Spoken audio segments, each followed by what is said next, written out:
70 বছরের পুরানো ওয়াকফ আইন এখন বদলানোর পথে। ওয়াকফ সংশোধনী বিলটি 2025 সালের 3রা এপ্রিল লোকসভায় এবং 4ঠা এপ্রিল রাজ্যসভায় পাস হয়েছে। বিলের পক্ষে পড়েছে 128টি ভোট আর বিপক্ষে পড়েছে 95টি ভোট। 33 ভোটের ব্যবধানে ওয়াকফ বিল রাজ্যসভায় পাস হয়ে যায়। এরপর 5ই এপ্রিল রাষ্ট্রপতি দ্রৌপদী মুর্মুর অনুমোদন লাভ করেন এবং 8ই এপ্রিল থেকে এটি কার্যকর হয়েছে।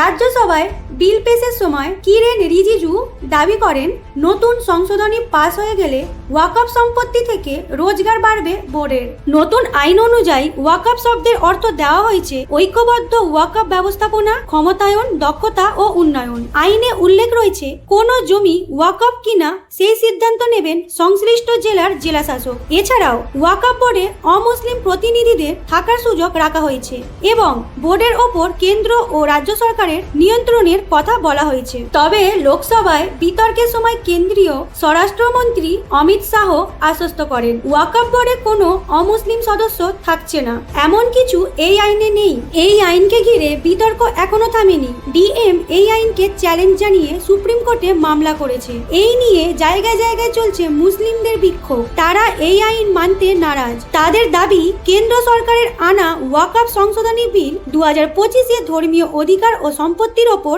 সরাসরি হস্তক্ষেপ।